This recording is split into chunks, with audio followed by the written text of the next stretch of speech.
time for Wednesday's hour number 2 on Hashtag Daily K with your host, Peter Bint.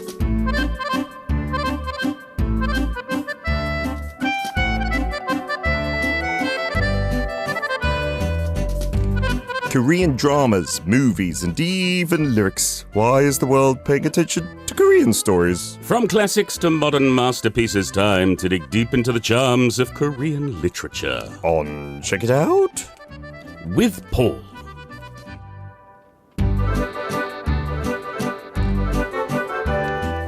I could feel you riding the beat there, the rhythm. I always ride the rhythm. I didn't know that. I thought it was just randomly paused, but I could hear then that you were waiting for the ta-ta, ta-ta. Is that what you do really every time? Mostly, yeah. Well, that's quite amazing. So are you a good rapper? Oh, yeah. Yeah. Yeah, excellent. Are we going to do some freestyle rapping today? Do you want to? No, because then I assume you're going to do some kind of Christmas joke based on wrapping presents or something like that. Why you're would going I do that? Because you've still got your Christmas tumbler, to be honest, and it is, Look, June 12th? My wife gave it to me as a Christmas present. And Was that this year? No, it's like 2 years ago. But the point is I'm using it because I love my wife, and it shows the love that I'm using the tumbler that she got me. What if she gets you an Easter tumbler? Or, I don't know. Good luck finding an Easter tumbler here. A summer solstice tumbler or something like that. No problem. Then when it's not summer solstice or Christmas, which tumbler would you use? Don't mind. Okay. Whatever comes to hand. All right. There's not much thought that's going into this, I see. What do you mean there's not much thought? I love my wife. Of course, and that is primary in our lives. For all men, we love our wives, and that's and the all bottom women line. who are in married general, to wives. We love all women. No, women who are also married to okay. wives also love their wives. Yeah. They must love them. And I hope everyone loves their husbands, no? Well, I mean, husbands are hard to love. What's today's book, Paul? It's called Bees Are the Best. No, it's not. It's called, it's actually called Table for One, but we're looking at a story from this anthology called Table for One, and the story name is Don't Cry Hongdo. The author is Yun Ko-eun. It's translated by Lizzie Buehler. The funny thing is, we featured the title story before. Yeah. When this book wasn't published, because the title story was released on its own, Table for One. Really? So we've done Table for One, but just recently this anthology has come out. Nice. Again, it was translated before by Lizzie Buehler, translated this time as well. And so we're going to look at another story. I think this is the last story in the book. Are these all from Yun Ko-eun? Yes, it is. Okie dokie. What do we know about the author? We featured that name, Ko-eun. I'm sure I'm not confusing her with Kim Go-eun, who is the actress. We've done her a few times, right? We have. The Disaster Tourist was the very first time we featured was so her. good. Yeah, and that went on to win an award in English. That sort of put her name on the map. And finally, we now have this collection of short stories out. I think a lot of people have been waiting for another one of her works. She is fantastic. She's on another radio station that maybe we are both on at times. Really? Yeah, she's got a daily program. She's got a book cafe corner. I did not know that was this lady. That's this lady. Well, I see her poster in the corridor there, and I hear the name, and producers have talked about her, saying she's famous. She's That's the her. disaster tourist. She is the lady. Disaster Tourist author. I need to run into her. Do you think you've run into her, like you ran into Anton? I've sort of briefly said hello to her. Wow. She actually gave me a signed copy of her book. What? Yeah. Why? If you Because just she knew briefly that we were featuring it on the show. on that show or this show? This show. And then she saw you at another station and gave you a She sign. gave it to a PD to give to me. That's so amazing. Right, you're going to tell me who that producer is and why I don't have a copy. You know who that producer is. Right, then I'm going to text her right away. If you haven't been tuned in for The Disaster Tourist, check that out. That is such a mind-bending book. I love it. The translator, Lizzie Buehler, featured her before. We have, yeah. She translated The Disaster Tourist. We did Korean Teachers last year, which was an excellent book that she translated. Yeah. She translated Table for One, the standalone version, when we featured that, and translated this. She's a great translator. I'm looking for more of her because, her translations of Yun Ko-eun are really, really excellent. Nice. It's great to have her translations back on the show. Fantastic. Okay, so a short story, readable in just one sitting, I'm guessing. Of course, yes. And the first excerpt from the very beginning? Yeah, we're dealing with a schoolgirl, 4th grader, who's coping with an organic-obsessed society and the pressures of school life. And we start, well, at school at lunchtime or maybe after lunch. Here we go.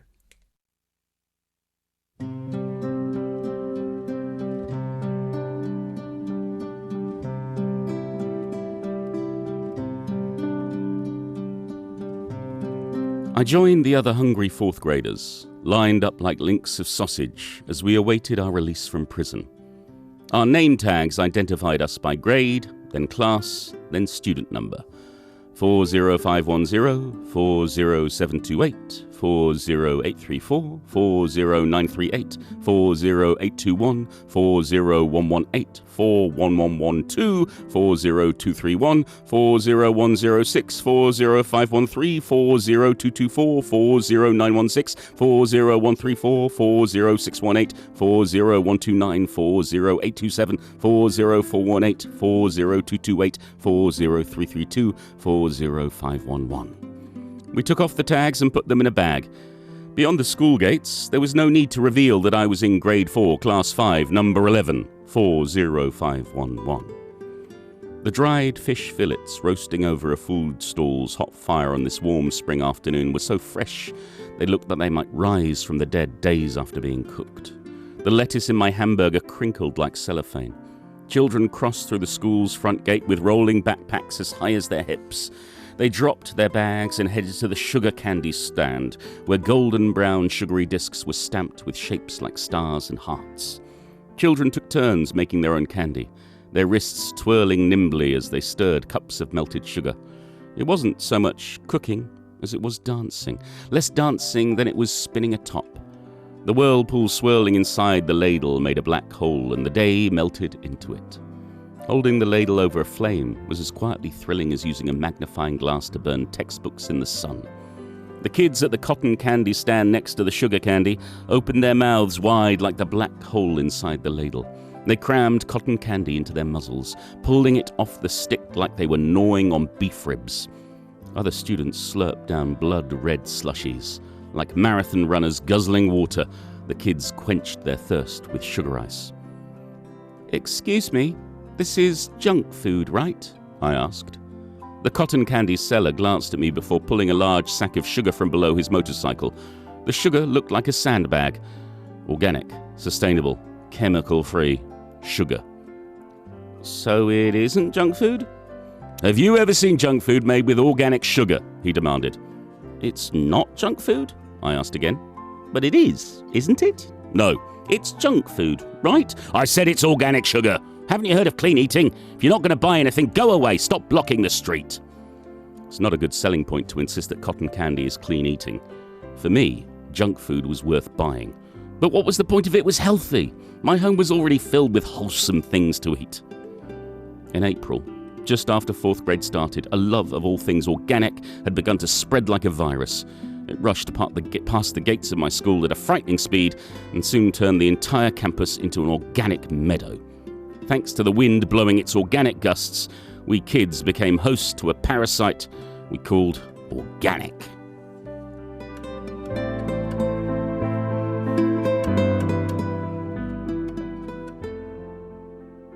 And Leon saying, is that the Dalgona candy they're talking about? Maybe the golden brown sugary discs? Yes, that's right. The sugar candy stand is exactly right. The Dalgona, which is like that burnt sugar.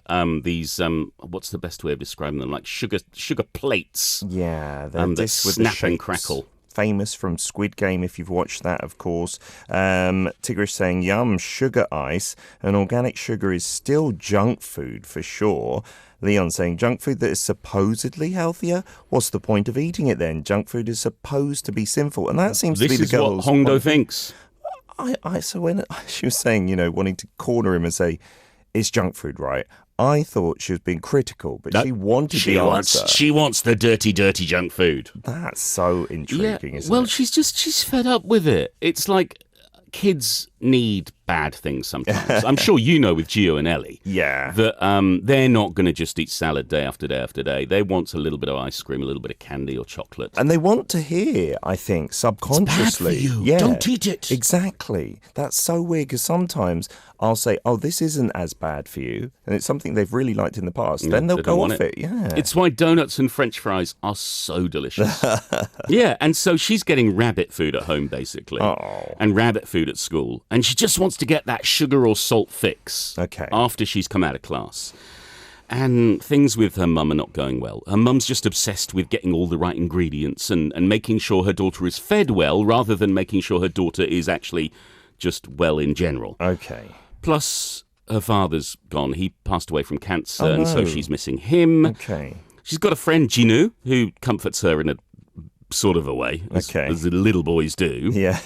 And also her mum is just trying to compete with the other mums. Like she's making up this fantasy Hongdo who's doing well at school and is absolutely brilliant, when in fact she's not like that. A lot of parents feel the pressure when one of the kids gets a good result or something. You don't want to be left standing saying, oh, my kid's not doing well. Yeah, it's the pressure. Why not? But why not say that? The competitive spirit, it's pretty hard. Yeah, and so she's looking for a change. She's stuck in a rut. And then a change might appear. Oh, some junk food? No, well, a new teacher. There's a new substitute homeroom teacher, this guy, who's fairly young and he's a bachelor. Yeah. She's like, maybe if I set him up with my mum, my mum will be happier and maybe she'll just forget about all the organic stuff. Okay. But her mum is too busy, too concerned with getting organic cosmetics and organic food. Plus, all the mums at the schools are worried about kidnappings. Oh, there's kidnappings around the school. We've got to be careful. And so they petition to ban hats and masks around the school. So can't wear a hat, can't wear a mask because you could be a kidnapper. No one can disguise themselves. It seems like they're going to the extremes. They are. These mums are just absolutely crazy. Okay. And so all it does is hassle the junk food vendors. Then there's a field trip that's going to happen, and she and her mum are getting ready for it on the day, and somebody parks in front of her mum's car, blocking it in, and her mum gets very angry, and then it turns out it's the substitute teacher. And then her mum denies that she's Hongdo's mother, and it's all a very embarrassing situation. What? So that she doesn't embarrass herself? Yeah, she's embarrassed herself. Yeah, okay. And so it's all ridiculous. It's like Hongdo's doing her best, but the adults are not helping here. The one subject where there is a little bit of pleasure is art. But her teacher, the art teacher, is pressuring her. It's like, this is meant to be a realism painting, so you've got to make it real. You've got to draw what's real, not what you want to draw. Not giving her a free spirit. The thing is, she's good enough to win silver in the local art contest. Wow. And yet she's being tied back down in art, tied down at home, tied down at school, tied down about the kind of junk food. And then puberty is hitting, and that means her chest is growing bigger. Oh, dear. Bigger than the other girls. Okay, embarrassing for her. Other girls getting jealous are saying, oh, you fancy the homeroom teacher. Oh, no. And she gets revenge by calling that girl flat-chested to her face in front of the other girls. Take that. Yeah, and she's starting to get a little bit rebellious. Ooh. For example, the cotton candy seller, to try and pump up business because nobody's buying as much as they used to, does a, bring two friends and get one free scheme. And she has a plan to rebel. Okay, against her organic food-obsessed mother. Let's see in our second reading where this goes.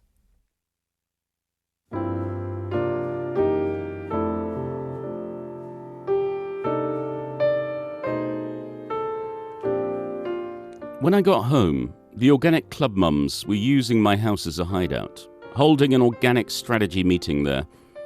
I decided to take one of the mums' dogs for a walk and went to find the cotton candy man. With one hand I pulled Marie from France, and with the other hand I pulled Mary from Australia, until we were standing in front of the cotton candy man's motorcycle. Marie was 3 years old and Mary was 5. Marie was white and Mary was black. According to what I'd heard from the mums, you had to ease into an organic lifestyle step by step. Beginners started by changing what they ate. Next was makeup, and after that clothing and bed linens, and then there was home decor. If you were a real master, you even dreamed organic dreams. Marie and Mary were supposedly born after their owner had dreamed organic dreams about them. I didn't know if it was because they were raised Western style or because they were raised organic, but Marie and Mary were wild. Maybe the problem was they couldn't understand me. They seemed to be spouting curses at me in dog language. Marie and Mary were just animals, but they watched me like they were on edge. "Sir, do animals count as people?" I asked. The cotton candy man glanced at me and nodded. "Marie, Mary," I told the dogs, "this is an order. You each have to eat one." I took the 2 organic dogs and enjoyed the pyramid scheme. When she caught a whiff of the cotton candy's fantastic scent, Marie's eyes glittered. Mary wagged her tail like she wanted more. From what I could see, liking junk food was instinctive, regardless of nationality or age. "Are they your dogs?" the cotton candy man asked. "No," I said. "They belong to someone else. This one's from France and that one's from Australia. They're foreign dogs." The cotton candy man looked at Marie and asked, "You're from France? Do French people really think that Koreans cook dogs in the microwave?" Marie didn't have any thoughts about the matter. She didn't bark and didn't wag her tail. She just stared intently at Mary. And then she licked the remains of sugar left on Mary's lips. As it moved to taste the sugar, Marie's tongue looked like a thin slice of ham. "These guys aren't used to the time difference, so they're a little out of it," I explained. Cotton candy is a food that leaves traces on your mouth the way black bean noodles and Jaws bars do. So before returning home, I had to use water to wipe away the evil remnants from Marie and Mary's lips. If I didn't, maybe the magic that had created my junk food heaven would be broken, and everything would go back to being stupid and organic. The formerly frantic dogs beamed at me. Marie and Mary were proof that junk food transformed personalities. Good girls. We became accomplices. I was going to teach Marie and Mary how to avoid becoming a host to the organic plague. Welcome to junk food!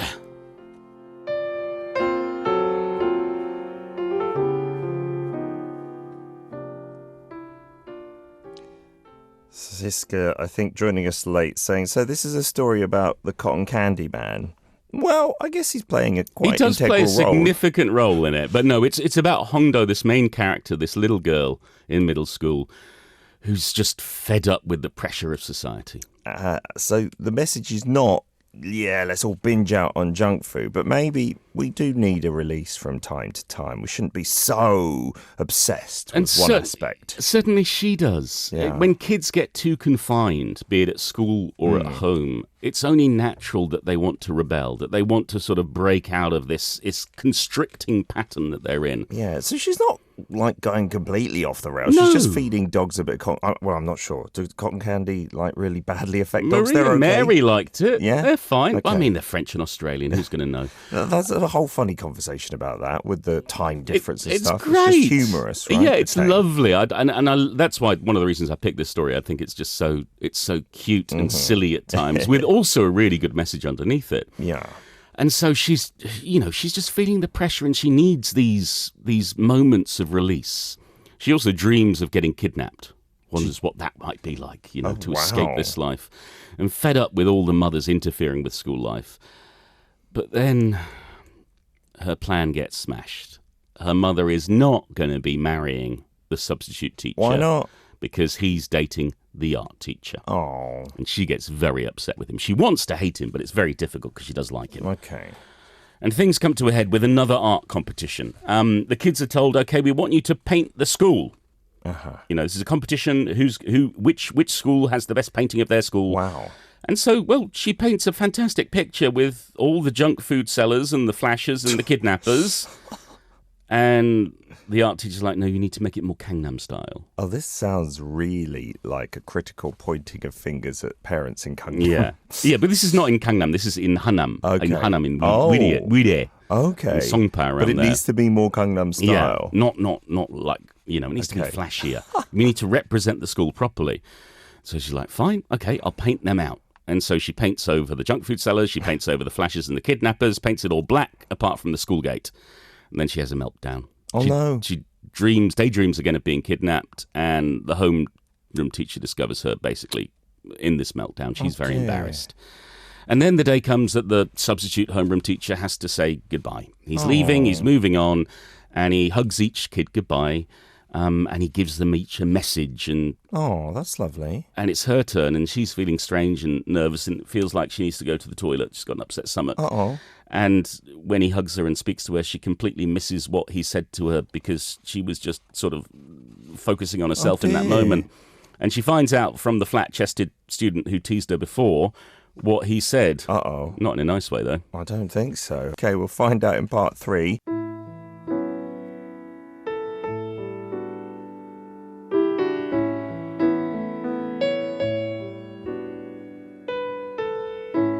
What did our teacher just say to me? I asked Gino. Gino shrugged. This was how it was. He was too preoccupied to remember what he'd said to him, much less other people. To me, he said, Gino, get a pretty girlfriend? Something like that. If I'd known the homeroom teacher was going to give such a concrete message, I would have paid more attention. It was no use feeling regretful. The teacher had already left for the faculty room. For a moment, I considered going down there and asking the teacher what his advice for me was, but it was a silly idea if he couldn't remember either. I'd feel even more hurt. What had he said? What had he said? The kids left the classroom in swarms. Gino pestered me to hurry up. I purposely packed up my things slowly and left the classroom last. Min Young Han passed by me. You, why did the teacher say that to you? She asked. What? Hongdo, don't cry. That. Did you really cry? You do everything to try to catch his eye. Ugh! Once again, the hallway was long enough for me to run down it. I dashed down the hall like the floor was going to fall beneath my feet. Everything around me flew out the windows. The cotton candy outside was 2 times bigger than usual. What was usually the size of a child's head was now the size of an adult's head. It looked like an eyelid, puffy from crying. I wiped the puffy pink eyelid as if I was wiping away tears. Gino was taken aback. What are you doing with my cotton candy? He questioned. I was flattening the puffy eyelids with my hands, so no more tears could come out of them. I pulled off a fistful and held it out to Gino. What's this for? Gino asked, looking upset. Cotton candy is full of lies. Let's each eat a bite. It's our duty. Gino pushed the cotton candy forward like he was punching me. I hid my face in the snack he was thrusting toward. Nothing came out of the fluffy bundle until we'd gone over the crosswalk in front of the school. Then it somehow seemed like a huge fishbone was sticking out of the cotton candy.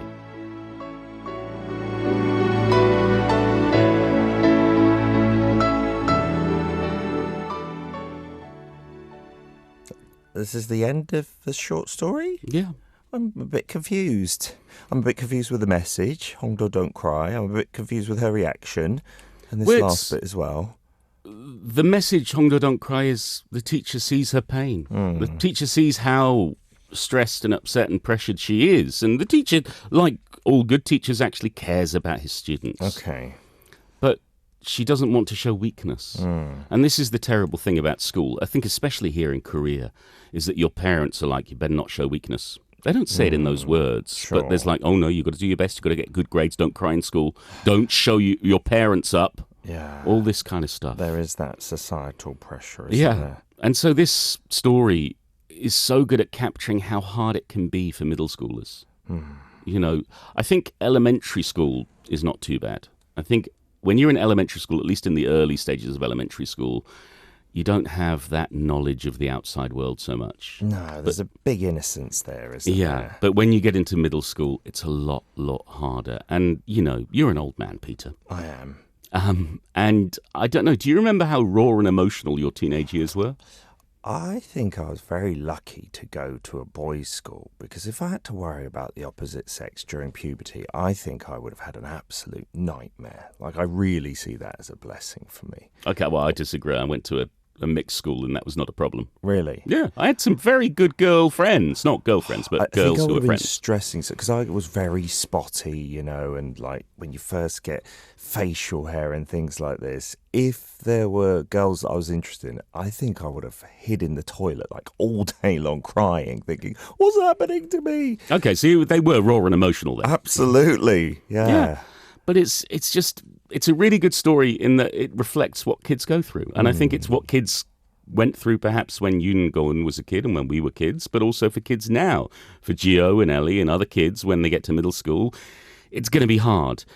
And what I really like about this, I think makes it particularly Korean, is this whole organic thing. This obsession with a trend. Yeah. And it's not necessarily organic here in Korea right now. Absolutely. But there are these trends that people get onto and become obsessed with. I mean, at the moment, one of the big things in Korea, I think it's dying down now, but it's maratang. Maratang has been The last huge. couple of years, it's been huge. Yeah, and then with parents, I think it goes up another level because they're thinking, I need to provide the best for my kids. Yes. So it's usually some kind of health fad or something for their education. Well, they have to have this kind of clothing or that kind of shoe. Yeah, and then it's just short-lived, but you go all in, and then it's the next one and the next one. I'm guessing for kids, it must be pretty confusing. What's going on? One of my parents so enthusiastic about one thing or another. Also, why do my parents care about this thing more than they care about me?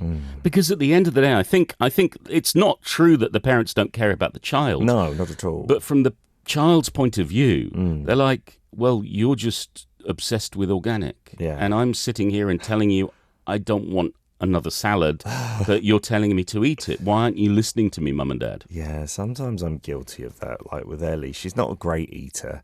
And so I'll be like, you got to eat this fruit. You got to eat this vegetable. And I will not really listen to what she's saying. You know, she will say, I don't want to eat it. And I'll have it tomorrow or something. I'll be like, no, because I'm thinking it's good for you. You need one a day. And so you kind of just ignore whatever their reasoning is. You don't listen to them. Yeah, I think that's the point, right? And then you're doing it for you. You're not doing it for them. Yeah. And I understand that happens a lot, and I'm not blaming parents for it. It's just one of these things that we have to deal with when it comes to sorting out ourselves when we're dealing with other people. Yeah. Because if you're too overprotective, well as wiping out the bad, you can also wipe out the good. If you wipe out the junk food sellers, you'll also wipe out the fun. That is absolutely true. And yeah, here in Korea, because our kids study so much and you know, they don't have enough free time, I think it's really easy to get all the joy out of youth. You know, suck it all out there. Yeah, well, I think that kids should be banned from studying after 5 p.m. Yeah. I think we should not be sending kids to academies in the evenings. Yeah. I think if they want to go and play baseball, go and play a sport, or could do a computer club, or whatever it may be, play. Sure. Have time with other children.